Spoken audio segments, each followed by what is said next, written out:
Sunday video. Today we are doing a little bit different video than we normally do. It's kind of like a Q&A, but yeah, we wanted to talk about our mental health issues, and I know, or we both know that a lot of viewers have mental health issues and anxiety and stuff like that. So we thought it'd be interesting to talk about them and maybe be more open about it, because we touch on it in videos, but I think that you guys don't really have like a deep understanding of how deep our issues run. Yeah, for real. We wanted to be open with you guys and have you guys be open with us, so we can kind of just like take that barrier down and talk about it openly. Yeah, and it's interesting because everyone's is so different and people help themselves in different ways. Totally. And it affects them so differently. Yeah. Like me and Erin both have anxiety, but like we're not affected the same way, really. Not at all. It's really strange. Yeah, we want to do this video. We have a really cool sponsor for this video. It's called BetterHelp. And you got the sponsor, we were like, honestly, this would be such a good idea to just talk about it anyways. Yeah. And this app will help people, yeah, I think, because it's very specific to what you need. You can go onto the app and there's like literally a list of like anxiety, depression, LGBTQ problems, sexuality, grief and loss, and coping with abuse. Just like really deep things that sometimes people are ashamed to talk to other people about and like don't know how to talk about it. With this app, you can just talk to a therapist right online. And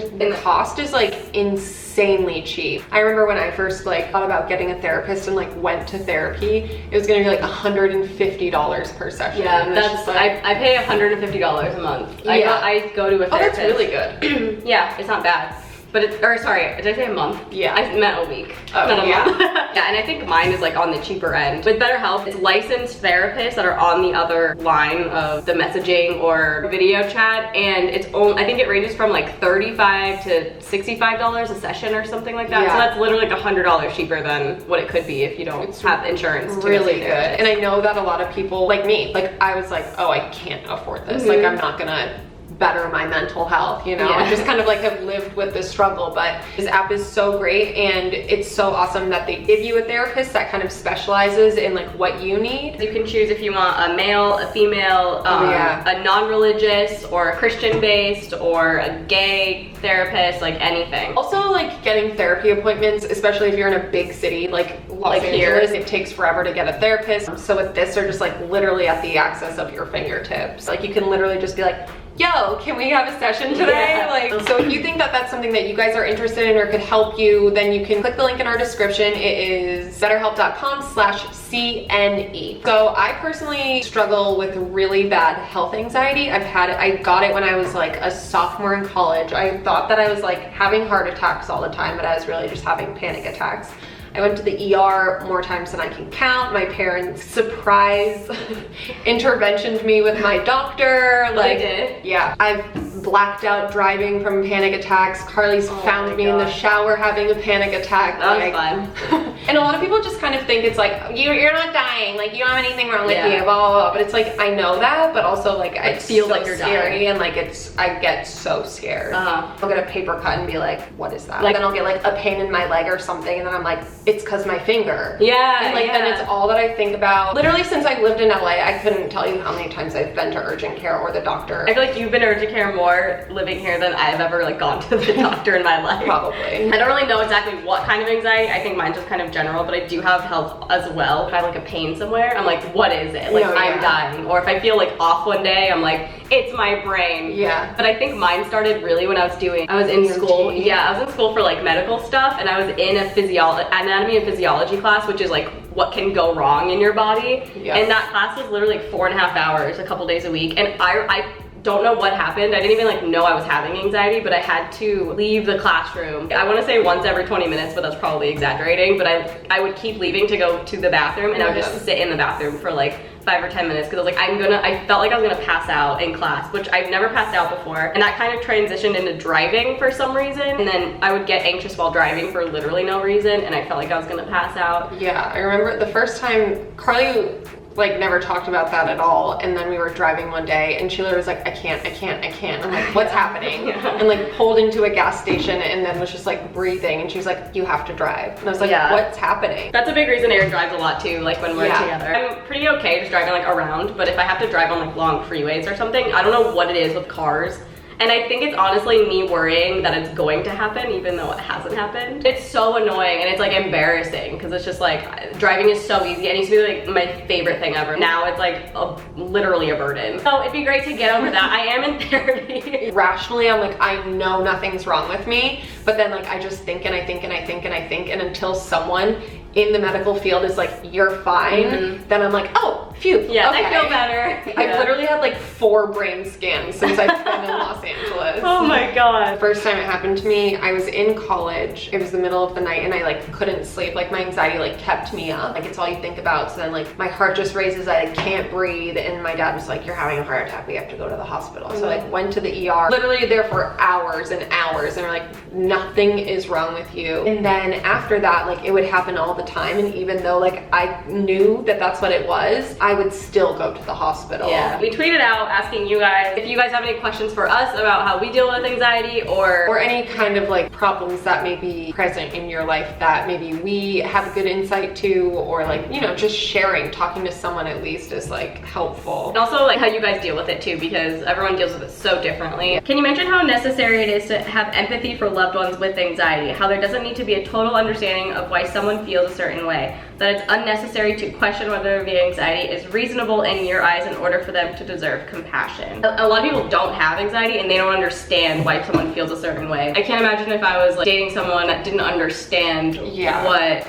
I was going, like, you're fine. Why are you freaking out? Don't freak out. That's the worst thing. Is like, don't freak out. Mine's like, every day I'm always, oh, something's wrong with me. And I think it takes a very patient person to be like, nothing's wrong with you, you'll be fine, and kind of talk you through that, because they know. And it's not like a, don't be dumb, like obviously you're not dying. Yeah, and it's not a brush off thing. Yeah. Or it makes you feel worse. And if you're somebody who doesn't have anxiety and you're with somebody who does have anxiety, I think it's really important to research it. They're not doing this on purpose. Yeah. I think the only thing you can really do is just like be there for them and be patient. If you're ever having a panic attack or on the verge of one, what are some tricks that you do to stop it in its tracks? Do you have certain things that trigger them as well? I used to get panic attacks a lot. I think that a main trigger for me for panic attacks was alcohol. I was on a road trip out of nowhere. Like I just started like nothing was wrong. Everything was great. Like I'm moving to LA and I just started like heavy breathing. I was driving and then my best friend was sitting in the passenger seat and I was like, Sammy, you need to take the wheel. I'm blacking out. My whole vision went blank. Like it was so scary. I just started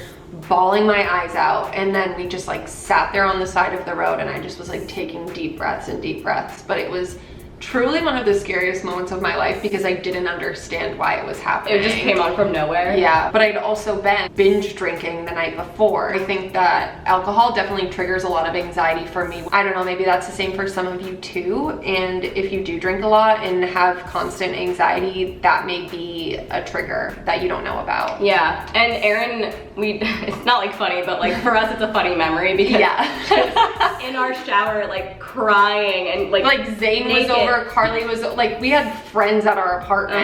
And that was because she was drinking the night before, and then you had caffeine that morning, I think. Yeah, and I had a literal breakdown in the shower, was hyperventilating. Carly took me to urgent care and then I got prescribed Xanax. But then I like never took them because I'm scared of taking medicine. Weird, but when I feel a panic attack coming on, I put my hands and feet in the sink and run hot water. Helps with numbness. This person said this is actually a skill that therapists recommend for a moment of crisis. My therapist told me. How do you feel about the older generation thinking that mental health and anxiety is just a joke and that we should just get over it? I know that it was just a different time then, and everything happened so differently. Even when I started getting my anxiety, I know my mom was just like, shut up, you're fine. Yeah. I just don't think that because they were raised so differently themselves, it wasn't as open then. Like you couldn't talk about having like a mental health issue without getting ridiculed or whatever. So like it was just brushed under the rug then. But now that it is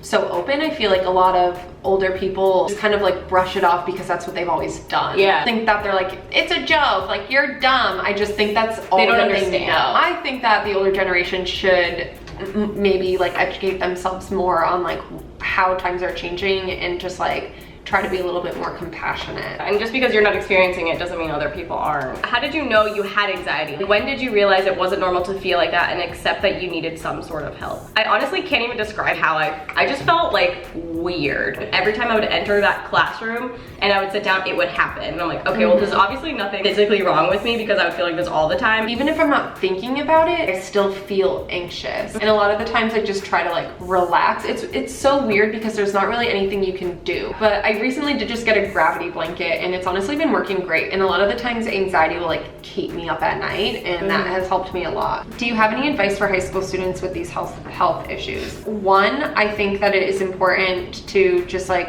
if you recognize that you have a problem, talk to someone about it. Anybody that you can talk to. And I'm sure that it's not easy because a lot of our fan base is in high school. I see online how difficult it must be to be in high school now. Like I couldn't imagine. You guys have access to so many things that like we didn't have then, and like internet bullying is 10 times worse than it was when we were in grade school. We just see awful comments. Like we get so many negative comments on our videos sometimes that are just like so hurtful, and I couldn't imagine like being a teenager just trying to make your way with like different friend groups online. Erin and I really don't care when we get mean comments, but if I was in high school and people I know were commenting stuff like that, that would probably ruin me. Even if you don't want to talk to somebody, if you can find like forums and message boards online with people who have the same problems, and that might help to reassure you that other people feel the same way. What do you do when you are really sad? Cry. I love to cry. There's been so many times where I'll be like stressed out for like 2 weeks straight, but like there's just a pit in my stomach and I'm like, what? Why won't this go away? Then if I literally just break down, I immediately feel better. Just someone to listen to is always helpful for me. That's another thing, if you're like with somebody who has it really bad, even like depression or anxiety, I think just listening is all they need. Oh yeah. You can't really, anything you say isn't really going to help. Just letting people know that you're there and you're there to listen is really helpful. Wow. This girl says, I make mental health poems and drawings to help get my emotions out. This is amazing. This girl sent us a chart that's like how to prevent an anxiety attack. It's called grounding, but this is like meditation too. It kind of like, you're trying not to think about your thoughts, but just thinking about things around you and like really in the moment. Have you guys ever considered giving up social media because of mental health, including YouTube? It doesn't affect me mental health wise. We have our hard days, but we like push through it for sure. We've never been like, we're leaving YouTube if we get like a mean comment and it like hurts our feelings. It's not like that, but I know that there are a lot of people out there who do get like so much hate, and I couldn't imagine having to deal with that. Like someone literally left a comment on one of our videos the other day. It was like, I wish Erin would die. For me, I'm like, okay, one, that's like my biggest fear. I'm like, okay, whatever, obviously this person's unhappy with their life, but for somebody else who does struggle with like suicidal thoughts or something, like that could be severely triggering for them, and that's where I think it's like a huge problem on YouTube. I'm not gonna leave YouTube because of that, but I know that there are people who have. If any of you guys saw a therapist for anxiety, depression, mental health, did it help or make any difference? It's definitely important to find a good therapist. And sometimes that means like going to a couple different like when I went to my first therapist and I came back and I literally was like, Carly, is this what therapy is like? She literally was horrible. Everything I was telling her, she was like, oh, gross. Like judging her. I went home and I was like, I'm never going to therapy again. Yeah, that's not okay. Like that's not how you should feel in therapy. I don't think it's a waste of money. I think anyone, even if you don't have any mental health issues, like just going and being able to talk about problems or whatever is so good, and it's nobody you're connected with. Like they don't know your friends, they don't know your family. It's okay to not know what you want to do with your life. I'm 21 and I feel like everyone else around me is progressing quicker. I don't know what I want to do. I was a sophomore in college, and at the end of my sophomore year, like I literally didn't know what I wanted to do, but they made me declare a major. And I was like, hate that they and and I was like, I still don't know what I want to do. And I was like, I don't know, like I just want to be young forever. My roommate was going to nursing school, was gonna be a teacher. The other one was gonna be a PA, and I'm like, here I am, like making vines. It was fine for me. I was like, wow, that's good for you guys, but like, I don't know. I think that's okay. Like, I hate how there's this pressure on like, figure out what you're gonna do in life because it's gonna be XYZ for the rest of your life. It's pretty crazy how you have to choose something when you're that young. 18 years old, and it's like the worst time to ask. Yeah. Like, I don't know. Oh my god. Do any of you have trouble sleeping at night? Like, I'm actually scared of sleeping. Is this normal? No, that's when I first started getting like my heart symptoms. I didn't sleep at all. You're scared to sleep? I was afraid to go to sleep because I thought I was gonna die in my sleep. Oh my, yeah. So I would literally stay up all night and would sleep during the day. It was really bad. I didn't really have anything that would help me with that, honestly. You kind of got over that? No, because I would go to the doctor and they'd be like, you're fine. But then one time I was prescribed Ambien. I liked that. Hopefully we answered majority of, if you did answer a question and we didn't answer it, we answered it through somebody else's question. We hope you guys like this video, and honestly I think BetterHelp is such a good idea, and